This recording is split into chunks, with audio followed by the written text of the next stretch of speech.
başladı.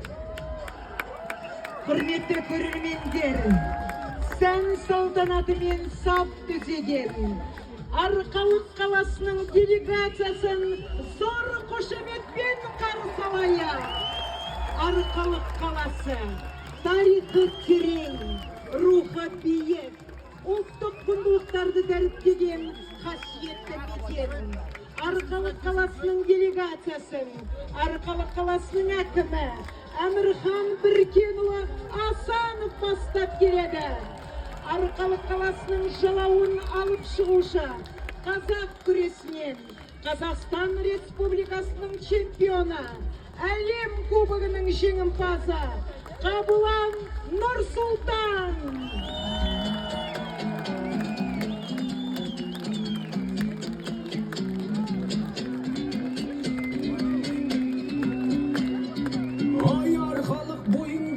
Жан-жақтылық, мінезге бай және бар салмақтылық. Арқалықтың ұлдары қыздарды әр саланы қолға алған қармақ қылып. Нұрсұлтан мен Арқаттай палуаны бар, күрестесе шабады таңдаттырып. Торғынбектей боксшы ұлы келсе, қарсыласы қалатын бармақ бүгіп. Арқалықтың жігерлі ұл-қыздары тез келгенін кетеді шаңғап тұрып бай.